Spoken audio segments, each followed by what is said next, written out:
Anupama serial से related update लेकर आ चुके हैं हम आपके बीच में। तो राही और अनुपमा के बीच में बंटने वाली है और ज़्यादा नज़दीकियाँ। माँ बेटी का ये रिश्ता और ज़्यादा मजबूत होने वाला है। अगर ये रिश्ता मजबूत होगा तो एक तरह से जलन या फिर एक तरह से झटका किसे लगने वाला है ये आपको भी पता है, श्रुति को। क्योंकि श्रुति ने वो हर एक हथकंडे वो अपनाते हुए नजर आ रही है जिससे उसे लगता है कि वो अनुपमा को गिरा सके, जिससे उसे लगता है कि वो राही को अनुपमा से दूर कर सके, प्रेम को अनुपमा से दूर कर सके। इसलिए रिसेंट एपिसोड में भी कई सारी चीज़ें वो बोलते हुए नजर आई, लेकिन आपको दिखा कि किस तरीके से श्रुति की कही गई 100 बातें और अनुपमा की कही गई एक बातें बराबर होती हुई नजर आएगी। इसलिए आपको जल्द ही दिखेगा कि अनुपमा के प्रति राही के मन में और ज़्यादा रिस्पेक्ट जागता हुआ नजर आएगा। कैसे होगा ये सब कुछ, इस पे बात कर लेते हैं। हमने देखा रिसेंट एपिसोड में भी किस तरीके से एक राउंड खत्म हुआ तो उसी में एक तरह से दूसरा राउंड रख दिया मेकर्स ने, और उसी में जज ने इस बार ये टारगेट दिया कि दोनों के हाथ में, मतलब दोनों वाइल्ड कार्ड के हाथ में हथकड़ी की जगह रस्सी बांध दो, और रस्सी बांधने के बाद जो तमाशा होगा उस पर बैठ के हम लोग ताली बजाएंगे। हालांकि जज ये भूल गए कि मैं यहाँ पे खाना खाने के लिए आया हुआ हूँ,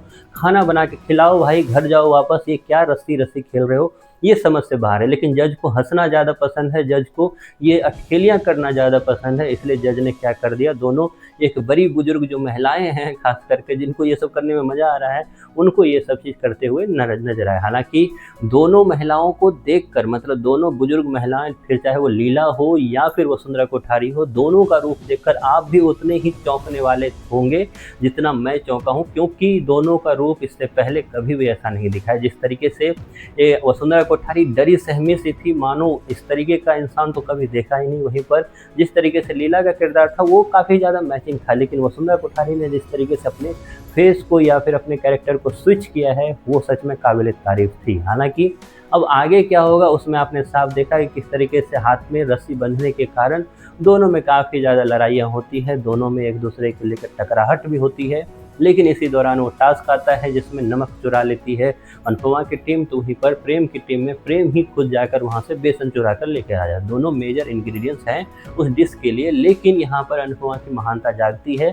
एज ऑलवेज हमेशा की तरह अपने आप को पीछे रखकर सामने वाले की मदद करना अनुपमा का ये धर्म वो समझती है अपने आप में, तो वो ये धर्म निभाती हुई नजर आती है। वो उससे जस्ट पहले श्रुति का ये कहना कि देखो वसुंधरा कोठारी के एक तरह से राइट हैंड में रस्सी बांधी गई है, क्योंकि अनुपमा जानबूझकर चाहती है कि वसुंधरा कोठारी जो है वो काम करे ही नहीं। बल्कि हमें ये दिखाया गया कि वसुंधरा कोठारी को पूछती हुई नजर आई थी अनुपमा कि लेफ्ट हैंड में अगर बांधो तो ज़्यादा ईजी होगा आपके लिए, लेकिन वसुंधरा कोठारी ने कहा कि राइट हैंड में बांधो, इसलिए उन्होंने बांधा था। खैर ये सारी चीज़ें श्रुति जहाँ भड़काने का काम कर रही है, तो वहीं पर आप ये भी देखोगे कि जैसे ही नमक अनुपमा एक तरह से ऑफर करते हुए नजर आएगी प्रेम को, तो इससे जो है राही के मन में अनुपमा के लिए और ज़्यादा रिस्पेक्ट बढ़ती हुई नजर आएगी। इससे होगा यूँ कि बगल में खड़ी हुई जो श्रुति है उसको लगेगा काफ़ी जोर का झटका, उसे फिर महसूस होगा कि मैं ऐसा क्या करूँ जो ये माँ बेटी के बीच में फिर से दरार आए, और उसी का फलस्वरूप है कि ग्रैंड फिनाले आपके लिए वेट कर रहा है। क्योंकि ग्रैंड फिनाले में अपनी तमाम जो दायरे हैं उसको क्रॉस करती हुई नजर आएगी श्रुति, और काफ़ी कुछ गंदा सा प्लान करती हुई नजर आएगी,